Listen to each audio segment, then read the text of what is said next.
I retired, all I knew was defending my end zone. I didn't know what to do. I always had my guard up. Ready to tear someone's head off.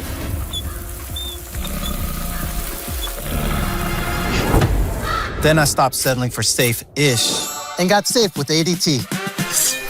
With 24/7 monitoring, What's up, Brian? I'm more relaxed than ever.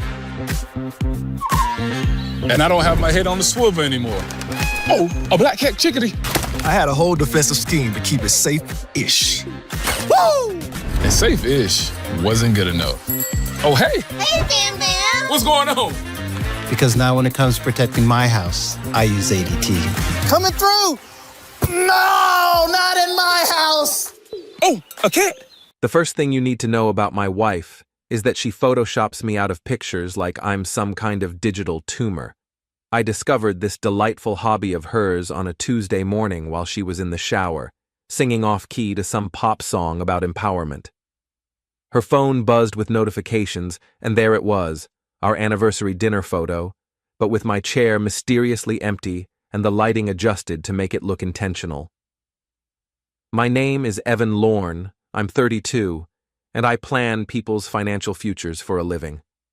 It's ironic, really, considering I completely failed to see my own personal apocalypse coming. But here's the thing about being married to an influencer. You become background noise in your own life. Kendra Pike Lorne, though she dropped the Lorne part from her social media about 6 months ago, is what you might generously call a lifestyle content creator. Less generously, she's a 29-year-old woman who films herself drinking overpriced coffee and pretends it's a career.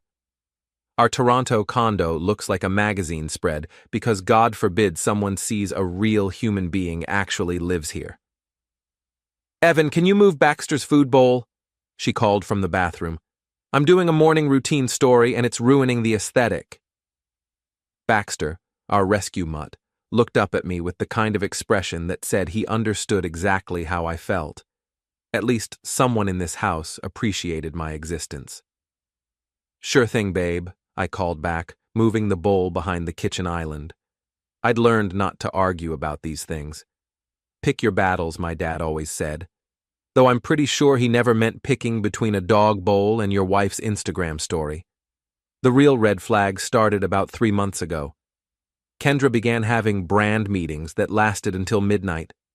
She'd come home smelling like expensive cologne that definitely wasn't mine, claiming she'd been at networking events. When I asked about her new collaborations, she'd get vague and defensive. You wouldn't understand the influencer space, Evan. It's really complex. Right, because posting pictures of avocado toast requires a master's degree. Then there were the Venmo payments. I handle our finances, so I see everything. Mysterious charges to places I'd never heard of, payments to photographers for shoots that never seemed to produce content. When I brought it up, she'd wave me off. It's business expenses, I'll write it off. But the thing that really got to me was how she started talking about our future. Or rather, how she stopped talking about it. No more discussions about buying a house, having kids, taking that trip to Europe we'd been planning. It was like I'd been edited out of her future the same way I'd been edited out of her photos. My best friend Jared works security at Lush, this trendy downtown lounge where Toronto's wannabe elite go to be seen. He's the kind of guy who notices everything and has zero filter about sharing it. When he texted me last Thursday, I was in the middle of reviewing a client's retirement portfolio. Bro, your wife's here with some campaign, and it's not you. The message came with a timestamp and a blurry photo taken from across the room. Kendra was at a corner table with a guy I didn't recognize, tall, athletic, the kind of jawline that screams, I peaked in high school but somehow made it work. They were sitting close, her hand on his arm, both of them laughing like they were sharing the world's funniest inside joke. I stared at the photo for a solid 5 minutes. There was something about their body language that made my stomach drop. This wasn't a business meeting. This was a date. That night, Kendra came home around 11, full of stories about her amazing collaboration with a fitness brand. His name's Troy Maddox, she said, hanging her coat in the closet. He's got like 200,000 followers. This could really boost my health and wellness content. Sounds great, I said, not looking up from my laptop. What kind of collaboration? Oh, you know, couples workout content, relationship goals stuff. It's really trendy right now. Couples workout content, relationship goals. With another man. I waited until she went to bed, then did what any modern husband would do. I stalked the guy on social media. Troy Maddox was exactly what you'd expect. Shirtless gym photos, motivational quotes over sunset backgrounds, the kind of guy who calls women queens and thinks it makes him enlightened. His recent posts showed him at the same events Kendra had been attending, always just out of frame from each other. But it was his story from earlier that day that sealed it. A quick video of his amazing dinner at Lush, and for just a split second, you could see Kendra's distinctive pink nails in the corner of the frame. I lay in bed that night, listening to my wife sleep, and felt something cold settle in my chest. Not heartbreak. That would come later. This was something else. Recognition, maybe. The understanding that my marriage was already over. I just hadn't gotten the memo yet. The next morning, Kendra was unusually affectionate, making me coffee and asking about my day. Guilt, I realized. She was feeling guilty. I might be working late again tonight, she said, not quite meeting my eyes. Troy wants to plan out our content calendar. Of course he does, I said, and smiled. I've always been good with details. It's what makes me decent at my job. I notice the small inconsistencies in people's financial stories, the gaps between what they say and what their numbers show. Turns out, those same skills work pretty well for catching a cheating wife. Over the next 2 weeks, I became a forensic accountant of my own marriage. I started taking screenshots of Kendra's posts before she could delete them, noting timestamps and locations. I tracked her Uber rides through our shared account, cross-referenced her work meetings with her actual location data. It was depressingly easy. The breakthrough came when I overheard a phone call she thought was private. I'd come home early from work with a headache, and Kendra was in our bedroom, door closed, talking to her friend Shireen on speaker. I swear, Shireen, Evan has such dad energy lately. Like he asked me about my business expenses yesterday. Can you imagine? It's so unattractive. Girl, you need to just rip the Band-Aid off. Shireen's voice crackled through the phone. Troy's not going to wait forever, and honestly, your engagement rate is way better when you're posting single girl content. I know. It's just complicated. Evan handles all our money stuff, and I don't even know how to access half our accounts. So learn. You're 29, not 12. Besides, once you and Troy go public, the brand deals are going to be insane. Couples content is huge right now. I stood in our hallway, holding my breath, listening to my wife plan my replacement like she was updating her content strategy. Which, I guess, she was. That weekend, Kendra announced she was going to a wellness retreat in Muskoka with some influencer friends. She'd be gone for 3 days, completely offline, reconnecting with nature and her authentic self. I helped her pack, even drove her to the train station, kissed her goodbye and told her to have fun. Then I drove straight to Jared's apartment. I need a favor, I told him, settling into his couch with a beer, and it might be illegal. Finally, Jared grinned. I was wondering when you'd grow a pair. I explained the situation, showed him the evidence I'd gathered. Jared listened without judgment, occasionally shaking his head. Man, she's not even trying to be subtle about it. Troy was in here again last night, posted a story from the bar. Want to guess who was tagged in his location but not visible in the video? Let me guess. Your wife. Brother. Your wife. We spent the next hour planning. Jared had connections throughout Toronto's nightlife scene, people who owed him favors or just liked gossip. By Sunday night, I had a complete timeline of Kendra and Troy's relationship, going back almost 2 months. Photos, videos, witness accounts from restaurant staff who remembered them because they kept asking for better lighting for their pictures. The most damning evidence came from Troy himself. The guy was so obsessed with documenting his life that he'd accidentally created a perfect record of his affair. Instagram stories, tagged locations, even a TikTok video, where you could clearly hear Kendra laughing in the background while he worked out shirtless in what was obviously a hotel room. But the real kicker was the brand collaboration Kendra thought she was being so secretive about. I did some digging into the company supposedly sponsoring their relationship content. Turns out, they had a strict morality clause in their influencer contracts. Adultery was grounds for immediate termination and financial penalties. When Kendra came back from her retreat, glowing and refreshed and full of stories about digital detoxing, I was ready. "How was the retreat?" I asked, helping her unpack. "Amazing. So grounding. I really think I need to do more authentic content, you know? Less stage stuff, more real life." "That sounds great. Hey, I saw the funniest thing while you were gone. Remember that fitness guy you're collaborating with? Troy?" Her hands stilled on her suitcase. "What about him?" "He posted this video from some hotel room, and I swear it sounded like you laughing in the background. Weird coincidence, right? Since you were at a retreat in Muskoka." The color drained from her face, but she recovered quickly. "Oh, that's probably old content. You know how these guys batch their posts." "Yeah, probably," I smiled. Although the timestamp said it was posted Saturday night. But like you said, probably just old content.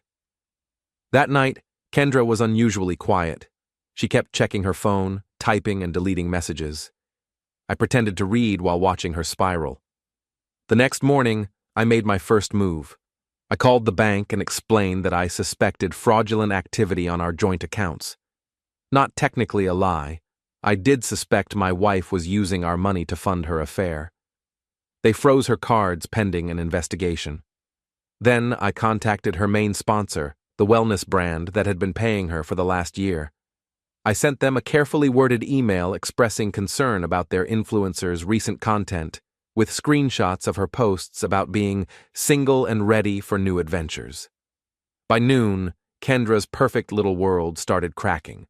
The first sign that my plan was working came at 2:47 p.m. on a Tuesday.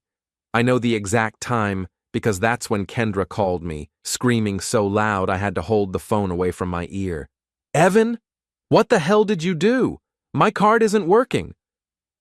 I was in the middle of a client meeting, reviewing Mrs. Patterson's investment portfolio, when my phone exploded with Kendra's rage. I excused myself and stepped into the hallway. "What do you mean your card isn't working?" I asked, injecting just the right amount of concerned confusion into my voice. "I'm at Holt Renfrew trying to buy a jacket for Troy's event tonight, and my card got declined. It's humiliating." Troy's event. Not our event. Not a work thing. Troy's event. That's weird. Let me call the bank and see what's going on. Maybe there's a fraud alert or something. "Fix it, Evan. Now. I'm standing here like an idiot in front of the sales associate." "I'll handle it, babe. Don't worry." I hung up and went back to Mrs. Patterson, who was politely pretending she hadn't heard my wife's meltdown through the phone. "Sorry about that. Marriage, right?" I said, with a rueful smile. "Oh, honey," Mrs. Patterson said, patting my hand. "I've been married 43 years. That didn't sound like marriage. That sounded like entitlement." "Smart woman, Mrs. Patterson." I waited exactly 2 hours before calling Kendra back. "Bad news, babe. The bank flagged some suspicious activity on our accounts. They're doing a full investigation. Could take a few days." "What kind of suspicious activity?" "Unusual spending patterns, payments to vendors they can't verify. You know how paranoid they are about fraud these days." The silence on the other end was deafening. "How am I supposed to pay for anything?" "I can transfer some money to your personal account. How much do you need?" "I don't know. Like 2,000? I have that brand dinner tomorrow, and I need to look perfect." $2,000 for one dinner. For context, that's more than some of my clients spend on groceries in a month. "Sure thing, I'll transfer $500 for now, and we can see how long this investigation takes." 500? Evan? That won't even cover my hair appointment. Well, maybe skip the hair appointment. You always look beautiful. I could practically hear her grinding her teeth through the phone. While Kendra was having her financial crisis, I was busy implementing phase 2 of my plan. I'd spent the weekend crafting the perfect email to her wellness brand sponsor, complete with screenshots and a timeline of her recent posts. The email was a masterpiece of concerned citizen journalism. I hope this message finds you well. I'm a longtime follower of your brand and have noticed some concerning inconsistencies in your influencer Kendra Pike's recent content. As someone who values authenticity and family values, I thought you should be aware of some potential issues with her representation of your brand. I attached screenshots of her single girl era posts, her location tags that contradicted her stated whereabouts, and a few choice photos of her and Troy looking very much like a couple. Then I sent similar packages to 3 other brands she worked with. By Thursday, the dominoes started falling. Kendra's phone rang at 10 a.m. I was working from home, ostensibly focused on my laptop, but really watching her face as she took the call. "Hi, Hannah. What's up?" Kendra's voice was bright and cheerful. Hannah was her main contact at the wellness brand. I watched her expression change from confusion to panic to barely controlled rage. "What do you mean suspended? I don't understand. What photos? I haven't posted anything inappropriate." The call lasted 15 minutes, with Kendra's voice getting higher and more desperate with each exchange. When she finally hung up, she looked like she'd been slapped. "Everything okay?" I asked, not looking up from my screen. "My biggest sponsor just suspended my contract pending an investigation into my brand alignment." "That's terrible." "What kind of investigation?" "Someone sent them photos of me with Troy, claiming I was misrepresenting myself as single when I'm married."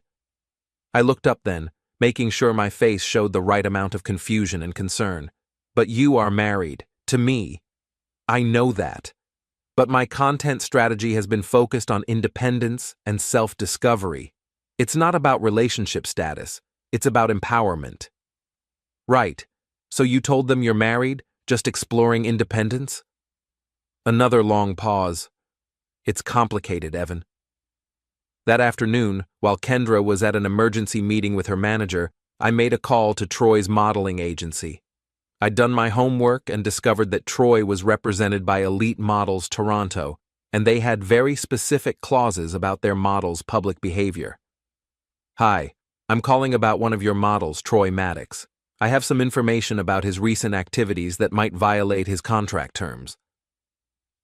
The receptionist transferred me to a manager named Rebecca, who listened with professional interest as I explained that Troy appeared to be involved in a public affair with a married woman, complete with social media documentation. "We take our model's public image very seriously," Rebecca said. "Can you send me what you have?" I sent her the same package I'd sent to Kendra's sponsors, plus a few additional photos Jared had taken at Lush showing Troy and Kendra in compromising positions. By Friday, Troy's agency had suspended him pending their own investigation. That weekend, Kendra barely spoke to me.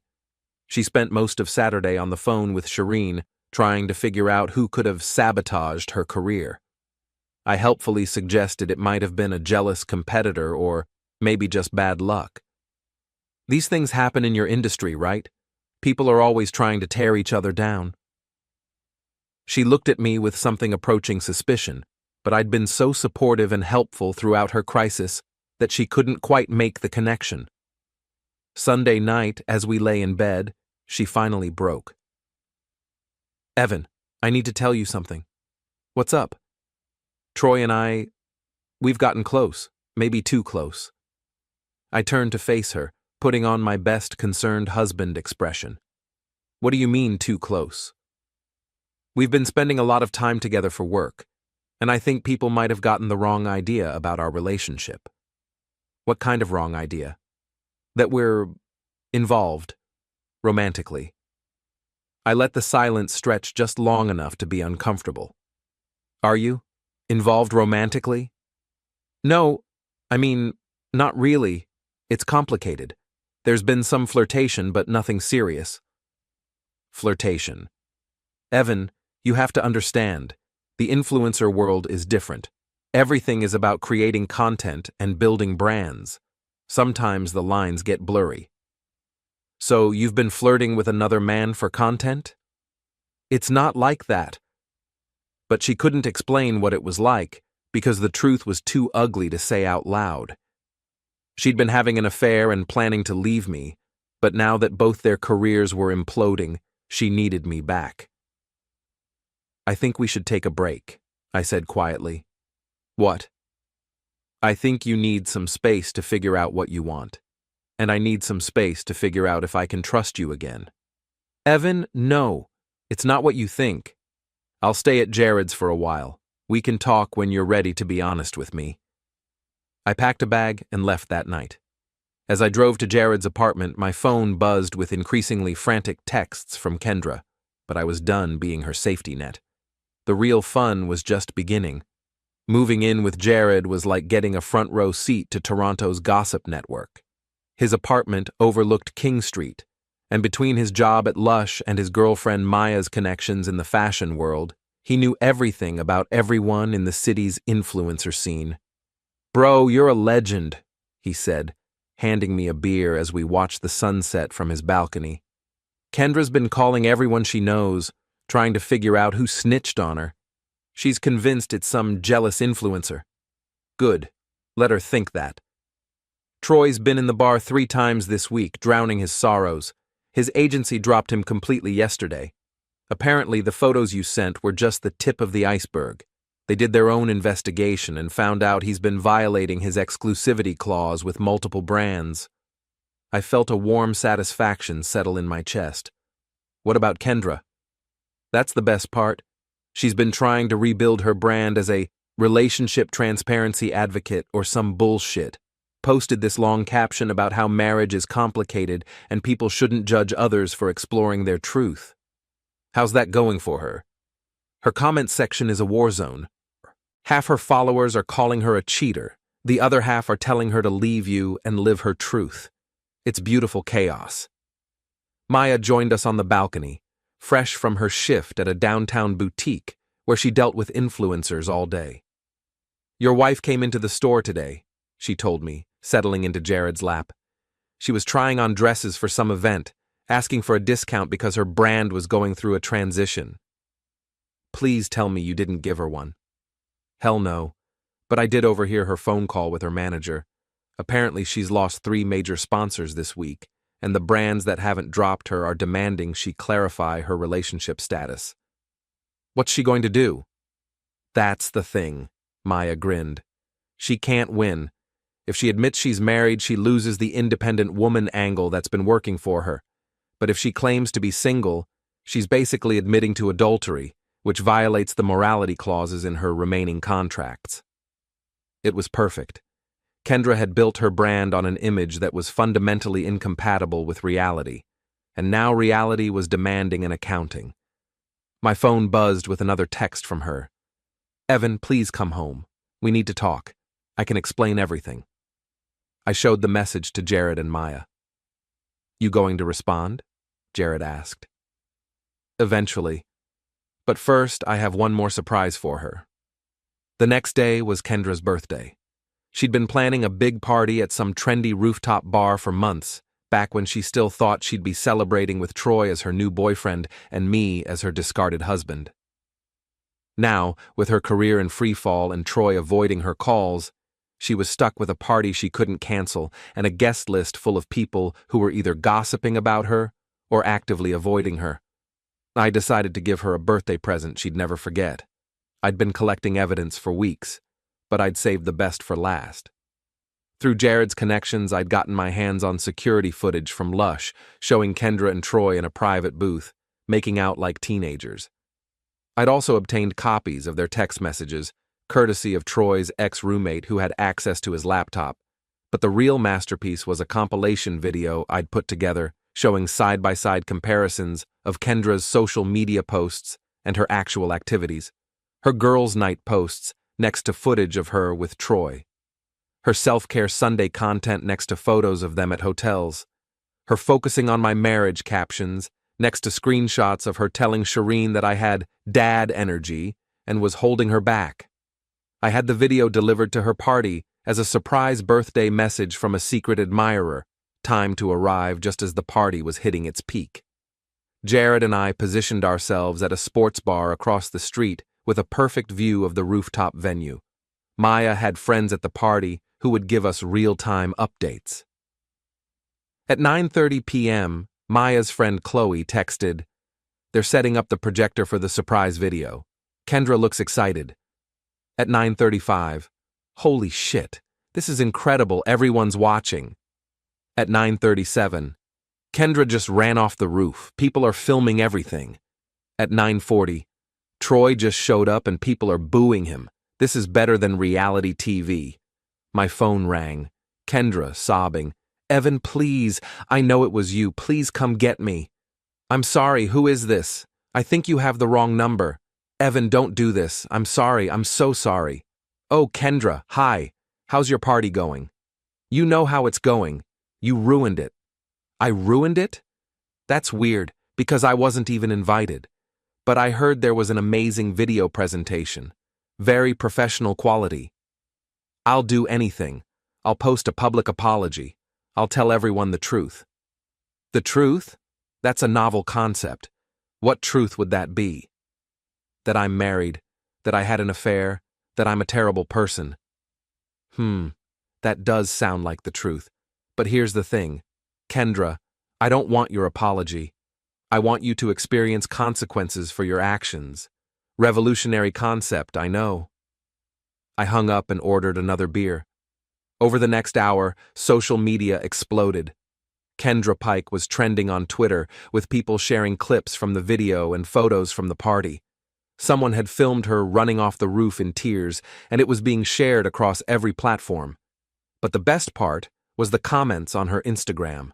Her followers, the ones who had bought into her authentic lifestyle brand, were not holding back. So much for living your truth. Turns out, your truth was lying to everyone. Imagine being married to someone and editing them out of your life like they're a pimple. The secondhand embarrassment is real. This is why I trust no one on social media. Your husband dodged a bullet. Hope he finds someone who deserves him. By midnight, Kendra had lost 10,000 followers and counting. Her remaining sponsors were distancing themselves in real time, posting statements about not condoning infidelity and reevaluating partnerships. Troy, meanwhile, had become a laughingstock. Someone had started a TikTok trend called "Pulling a Troy," which involved dramatically posing with someone else's partner while motivational music played. He was getting roasted so hard that he'd made all his accounts private. As Jared and I walked home, my phone buzzed one more time. Shireen. "Evan, this is Shireen, Kendra's friend. We need to talk." Interesting. Very interesting indeed. I met Shireen at a coffee shop in Liberty Village the next morning. She looked nervous, constantly checking her phone and glancing around like she expected paparazzi to jump out from behind the espresso machine. "Thanks for meeting me," she said, sliding into the booth across from me. "This should be interesting. What can I do for you, Shireen?" She fidgeted with her coffee cup, clearly struggling with how to begin. "Look, I know you probably hate me. I'm Kendra's friend. I was there for a lot of the planning." Planning? The whole thing with Troy, the exit strategy, the way she was going to leave you. I leaned back in my seat, studying her face. "Why are you telling me this?" "Because I feel terrible about what happened, and because—" She paused, taking a shaky breath. "Because I think you should know that it wasn't just about Troy." "What do you mean?" "Kendra's been planning to leave you for over a year. Troy was just the excuse she needed. She's been building her brand as a single woman, slowly erasing you from her content, setting up her finances to be independent." This wasn't news to me, but I let her continue. "She used to say the most awful things about you, how you were boring, how you didn't understand her ambitions, how you were holding her back from her full potential. And you just listened to this?" Shireen's face flushed. I tried to defend you sometimes, but Kendra, she's very persuasive. She made it sound like she was trapped in this marriage that was suffocating her creativity. But that's not why you wanted to meet me, is it? She looked surprised. What do you mean? You didn't ask me here to apologize or to fill in the gaps in my knowledge. You want something. Shireen stared at me for a long moment, then laughed bitterly. Kendra always said you were smarter than you looked. Thanks, I think. So what do you want? I want to make a deal with you. Now this was getting interesting. I have information about Kendra that could finish what you started, but I want something in return. What kind of information? The kind that would end her career permanently and maybe land her in some legal trouble. I signaled the waitress for another coffee. I'm listening. Kendra's been committing fraud. Tax fraud, specifically. She's been reporting her income as much lower than it actually is, hiding cash payments from brands, claiming personal expenses as business write-offs. How do you know this? Because I helped her set it up. I used to work for an accounting firm before I got into content creation. Kendra asked me to help her optimize her tax situation last year. And you're willing to turn her in? For the right price. I studied Shireen's face, trying to read her motivations. What's the right price? I want her follower base, her brand partnerships, her whole platform. You want to destroy your friend's career so you can steal it. She's not my friend. She never was. Do you know what she said about me last week? That I was a hanger-on, who was jealous of her success. That I was probably the one who leaked her affair because I was bitter about my own failed relationships. The pieces clicked into place. You're the one who's been feeding me information. Shireen smiled for the first time since I'd arrived. Took you long enough to figure that out. The security footage from Jared, the text messages, the timeline of their relationship. All me. Well, me and a few other people who are tired of Kendra's bullshit. Why? Because she's a terrible person who's been coasting on other people's work for years. Do you know how many of her original posts are stolen content? How many of her brand deals she got by lying about her engagement rates? I had to admit, I was impressed. So this whole time, while I thought I was orchestrating her downfall, you were just the instrument. I was the conductor. And now you want to finish the job. I want to give you everything you need to destroy her completely. Financial records, email conversations where she admits to fraud, evidence of her stealing content from smaller creators. In exchange for what, exactly? I can't just transfer her followers to you. No, but you can help me position myself as the whistleblower who exposed influencer fraud. I become the hero who stood up for authenticity and honesty in social media. I get book deals, speaking engagements, my own platform built on being the person who took down a fake influencer. It was diabolical and brilliant.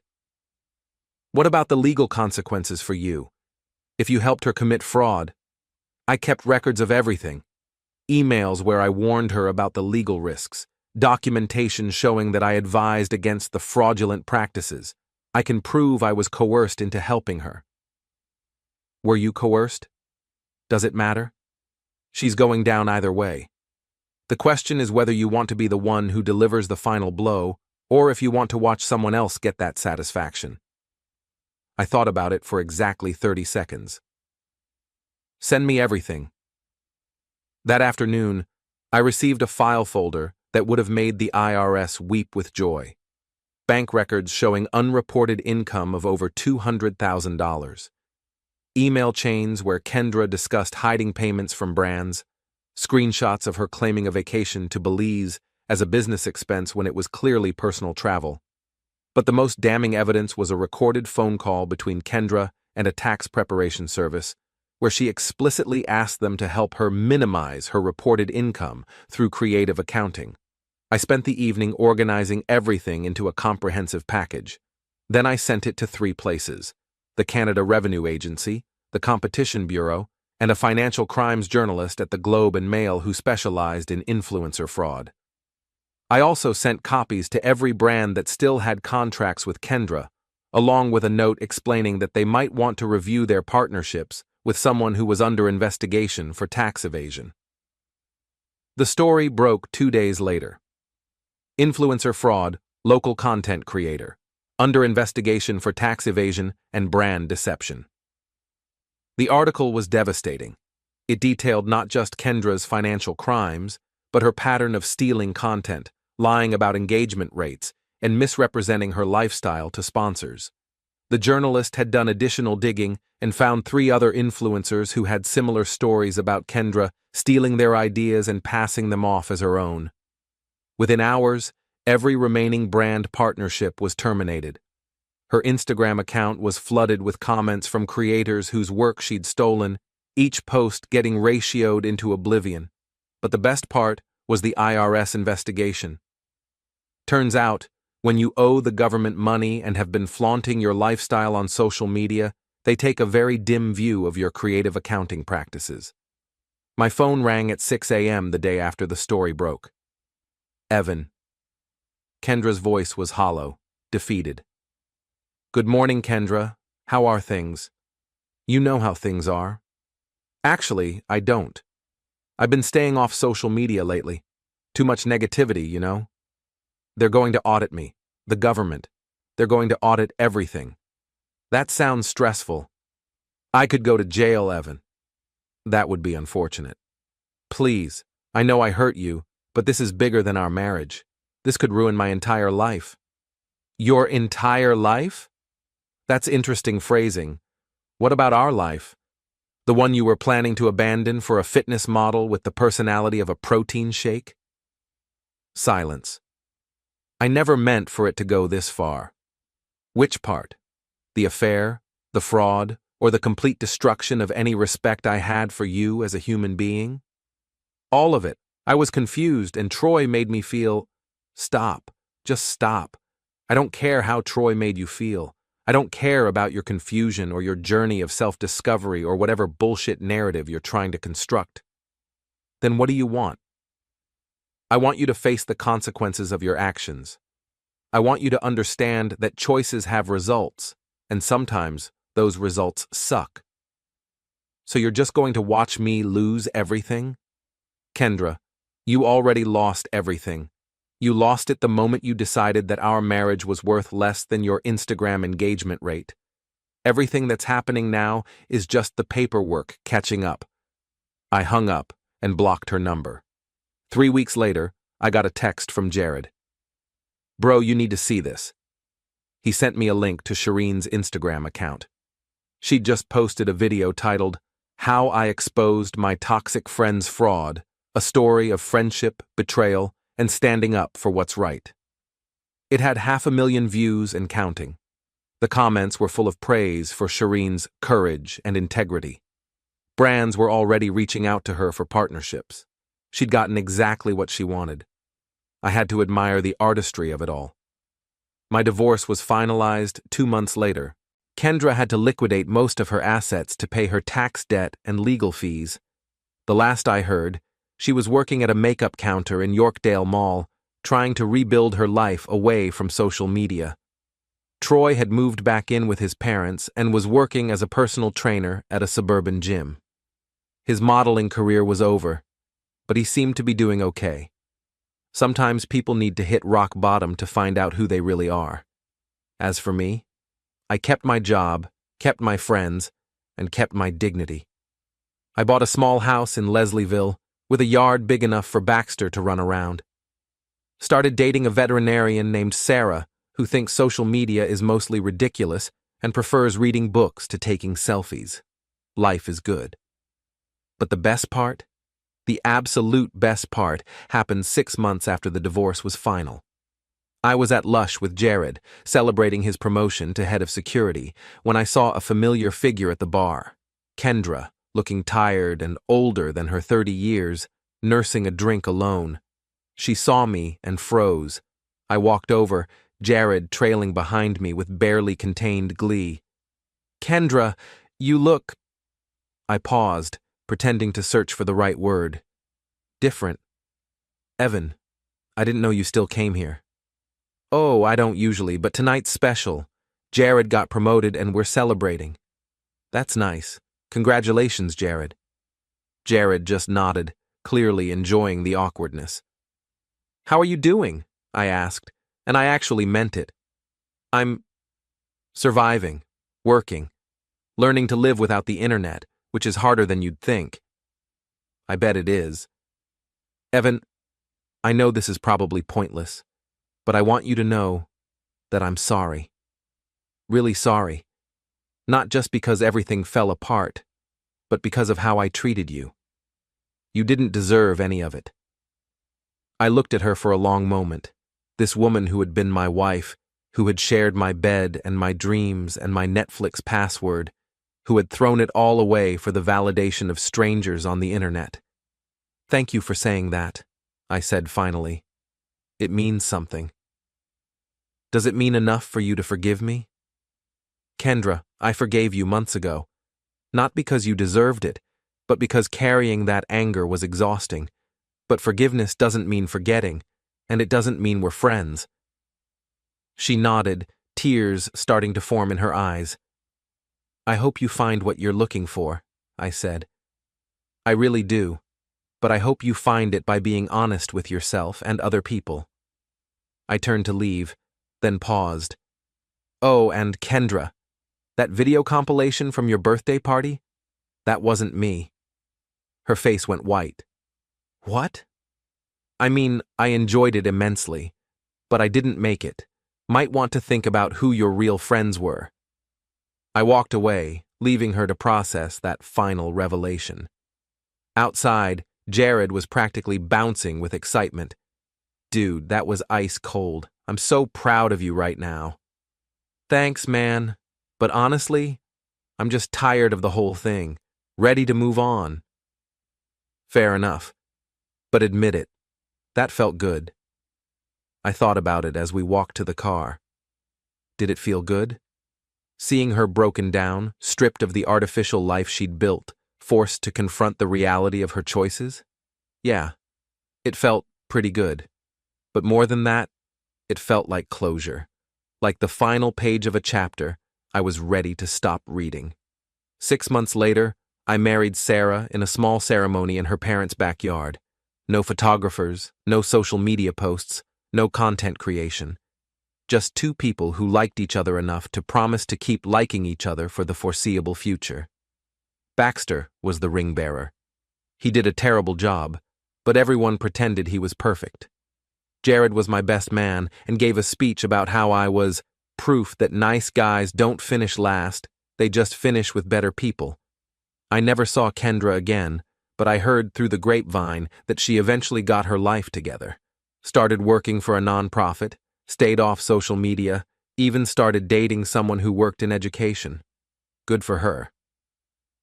Shireen became a minor celebrity in the authentic influencer space, built a whole brand around exposing fake content creators. She wrote a book called Unfiltered: How I Took Down My Toxic Friend and Found My Truth. It did pretty well. Troy opened his own gym and seems happy enough. He posts occasionally on Instagram, but it's mostly just normal gym stuff. No more shirtless motivation quotes. And me? I learned that revenge is like a good wine. It's best when it's perfectly aged and shared with people who can appreciate the craftsmanship. But more importantly, I learned that the best revenge isn't destroying someone else's life. It's building a better one for yourself.